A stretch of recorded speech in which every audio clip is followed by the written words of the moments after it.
আসসালামু আলাইকুম। আমি doctor Sakib Ahmed, orthopaedics, trauma and tumour consultant হিসেবে কুমিল্লা মেডিনোভা মেডিকেল সার্ভিসে চেম্বার করতেছি।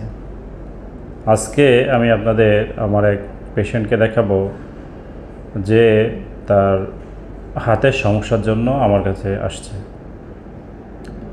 ছেলেটি তার ডান হাতের রিং ফিঙ্গারের প্রক্সিমাল ফ্যালাংস ভেঙে যায় এবং তার এই জায়গাটা কেটেও যায়। তো প্রথমত হলো পাশের ওষুধ দোকানদারের কাছে যায়। পাশের ওষুধ দোকানদার তার উপরের চামড়াটা সুন্দর মতো সেলাই করে দেয়। এরপরে ও যায় কবিরাজের কাছে। তো কবিরাজের কাছে গেলে কবিরাজ সাহেব তার এটা আবার বাঁশ দিয়ে বাদ দিয়ে দেয়। তো ইতিমধ্যে ওর ঘাটা শুকায়ও যায়, কিন্তু ওর আর ওই রিং ফিঙ্গারটাও সম্পূর্ণরূপে ভাঁজ করতে পারে না। ওর আঘাত পাওয়ার 21 দিন পরে ও আমার কাছে আসে। তা আমি 21 দিন পরে এক্স রে করি। এক্স রে করার পরে দেখা যায় যে তার যে ফ্র্যাকচারটা হয়েছিল, এই ফ্র্যাকচারটা অনেক বেশি ডিসপ্লেসড হয়ে গেছে এবং ওর এই ফ্র্যাকচারটা অনেক ডিসপ্লেসড ফ্র্যাকচারই ছিল। তো আমরা যে কোনো ডিসপ্লেসড ফ্র্যাকচার হলে সেটাকে আগে ক্লোজ রিডাকশন করে আমরা, যেহেতু আঙুলের ভাঙা, আমরা জাস্ট একটা ফিঙ্গার স্প্লিন দিয়ে দিই। আর ওর উপরের যে রগে সমস্যা হয়, আমরা সেই টেন্ডন বা রগ এটা আমরা সেলাই করে, কারো প্লাস্টার লাগে প্লাস্টার দিয়ে দিই, কারো ফিঙ্গার স্প্লিনটা হয়ে যায় তাদেরকে আমরা ফিঙ্গার স্প্লিন দিয়ে দিই। দেওয়ার পরে আমরা আস্তে আস্তে ওদেরকে এক্সারসাইজ করতে দিই। এখন অনেকেই বলে যে স্যার, আমার তো রগ কাটা গেছে বা আমার তো হাতের হাড্ডি ভেঙে গেছে, আঙ্গুলের হাড্ডি ভেঙে গেছে, তাহলে আমি ব্যায়াম কবে থেকে করব? যদি ওর আঙ্গুলের কাটার অপারেশন আজকে হয় বা ওর ফ্র্যাকচারের অপারেশন যদি আজকে হয়, তাহলে কালকে থেকেই আমরা ওকে ব্যায়াম দিয়ে দিই। অর্থাৎ অপারেশনের 24 ঘন্টা পর থেকেই আমরা টেন্ডন ইনজুরির ক্ষেত্রে আমরা কিন্তু এক্সারসাইজ দিয়ে দিই। আর ও কবিরাজের কাছে গেছে, দোকানওয়ালার কাছে গেছে, যাওয়ার পরে দোকানওয়ালা শুধু উপরের চামড়াটা সেলাই করে দিছে এবং কবিরাজ সাহেব পাতা আর বাঁশ বান দিয়ে দিছে। এখন ওর এটা তো বাঁকা হয়ে আছে এবং ওর রিং ফিঙ্গার আর পুরোপুরি ভাঁজ হয় না। ইয়াং একটা ছেলে এখন যদি তার হাতের এই বাঁকা নিয়ে থাকে, তাহলে আসলে খুবই কষ্ট লাগে। কেননা ও যদি প্রথমেই কোনো অর্থোপেডিক সার্জনের কাছে যেত, তাহলে ওর এই হাতের বাঁকা নিয়ে ওর আর কষ্ট করতে হতো না। তো কবিরাজি করার ফল ও ভোগ করতেছে। এখন নর্মালি যেটি অল্প কষ্টে এবং অল্প খরচে হয়ে যেত, এখন ওর এটা কিন্তু অনেক বেশি খরচ লাগবে। তো প্রথমত যদি আপনি ডক্টরের কাছে যান, সেক্ষেত্রে আপনার খরচ এবং কষ্ট দুইটাই কিন্তু বেঁচে যায় এবং হাতের ফাংশন কিন্তু অনেক ভালো হয়। আর যদি কবিরাজের কাছে যান, তাহলে এই যে হাতটা নষ্ট করে এরপরে আমাদের কাছে আসে, তখন আমরা আমাদের যথাযথ চেষ্টা করি, তারপরেও দেখা যায় যে সম্পূর্ণরূপে কিন্তু হয় না। তো একটা ব্যাপার থাকে টাকা পয়সার। তো ও খুব গরিব ঘরের ছেলে, ও এখন এই আঙুল সোজা করতে গেলে ওর কিন্তু আগে থেকে এখন অনেক বেশি টাকা লাগবে।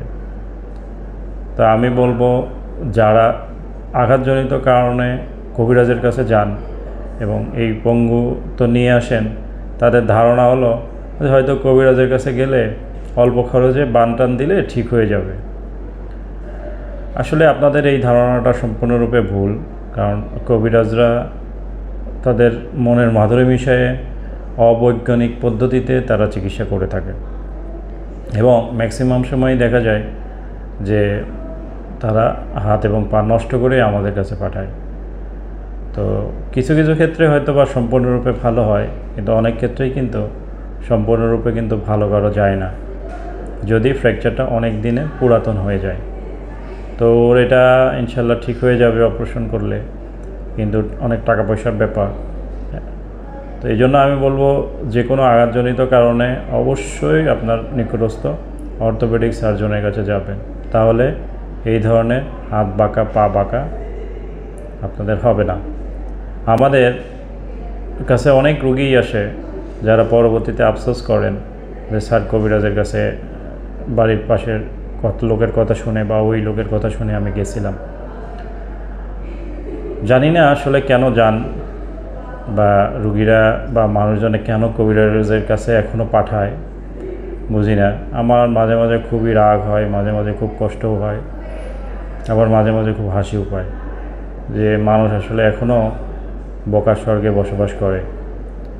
তো আপনাদের কাছে বিনীত অনুরোধ থাকবে, আপনারা যদিও মনে করেন যে কবিরাজের কাছে গেলে আসলে খরচ কমে যায়, বিষয়টা কিন্তু তা না। কবিরাজের কাছে গেলে দেখবেন যে 3-4 বার আপনাকে বান দিছে। তো 3-4 বার বান দিলে রুগী তো একটা কষ্ট পায়ই, আর আপনার কিন্তু টাকাও ওরা অল্প অল্প করে অনেক বেশি যায়, 3-4 ভাগে ভাগে ওরা টাকা নেয়। তো চলুন আমার এই রুগীটির হাতের কি কন্ডিশন, তার ফ্র্যাকচার, তার এক্স-রে এবং তার হাতের মুভমেন্ট দেখে আসি।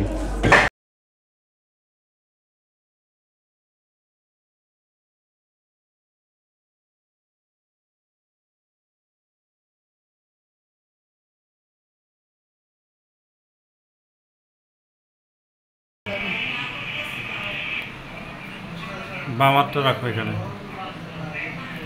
এইভাবে রাখো, উল্টায় রাখো, সোজা করো,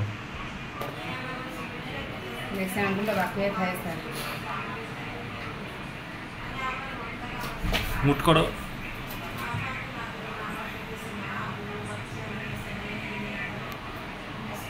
এটা নিচে রাখো, পুরোটা এভাবে জোরে করো। তো ডান হাতটা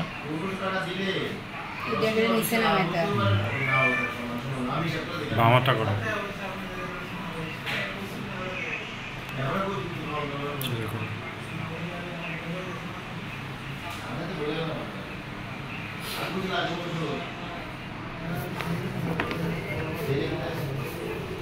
মুট করো, সোজা করো।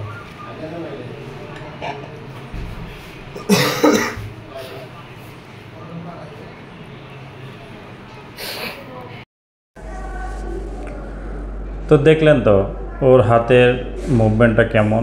ও রিং ফিঙ্গার সম্পূর্ণরূপে মুট করতে পারে না এবং সম্পূর্ণরূপে সোজাও করতে পারে না। এখন ওর এটি অপারেশন করা ছাড়া কোনো উপায় থাকবে না। ফ্র্যাকচারের ক্ষেত্রে ওর কিন্তু ফিঙ্গার স্প্লিন্ট দিলে এটা সম্পূর্ণরূপে ভালো হয়ে যেত। এরপরে ফিঙ্গার স্প্লিন্ট খুলে খুলে আস্তে আস্তে এক্সারসাইজ করলে সম্পূর্ণরূপে ভালো হয়ে যেত, কিন্তু এখন ওর এটা অপারেশন ছাড়া সম্ভব না। এরপরেও আস্তে আস্তে ব্যায়াম করতে হবে, ব্যায়ামেও অনেক বেশি ব্যথা পাবে আগের তুলনায়। তো আজকে ওর এই হাতটার ভিডিওটি এবং ওর এক্সরেগুলো আপনাদেরকে দেখানোর উদ্দেশ্য এটাই যে আপনারা যারা কবিরাজের কাছে যান তারা সতর্ক হবেন, এই উদ্দেশ্যে এই ভিডিওটি করা। তো আপনাদের কাছে রিকোয়েস্ট থাকবে যে আপনারা আঘাতজনিত কারণে আপনাদের ছেলে মেয়েদেরকে কখনোই কবিরাজের কাছে নিয়ে যাবেন না। নিকটস্থ অর্থোপেডিক সার্জন যদি না পান, অন্তত এমবিবিএস ডক্টরের কাছে যাবেন, তাহলে সে আপনাকে কোথায় যেতে হবে, সরকারি মেডিকেল কলেজগুলো বলেন বা বেসরকারি মেডিকেল কলেজগুলো বলেন, সে আপনাকে সঠিক গন্তব্যে পাঠিয়ে দেবে। সেই ক্ষেত্রে আপনার বাচ্চার হাতের বা পায়ের ফ্র্যাকচারের সঠিক ট্রিটমেন্ট পাবে এবং পঙ্গুত্ব থেকে সে কিন্তু রক্ষা পাবে এবং আপনি অর্থনৈতিকভাবে ক্ষতিগ্রস্ত কম হবেন। তো আমার এই ভিডিওটি দেখে যদি ভালো লেগে থাকে অবশ্যই লাইক, কমেন্ট এবং শেয়ার করবেন এবং আমার চ্যানেলে যারা নতুন আছেন অবশ্যই সাবস্ক্রাইব করে নেবেন, যাতে পরবর্তী ভিডিও নোটিফিকেশনগুলো আপনাদের কাছে খুব দ্রুত পৌঁছে যায়। তো সবাই ভালো থাকবেন, সুস্থ থাকবেন, দয়া করে কেউ কবিরাজের কাছে যাবেন না। ধন্যবাদ সবাইকে।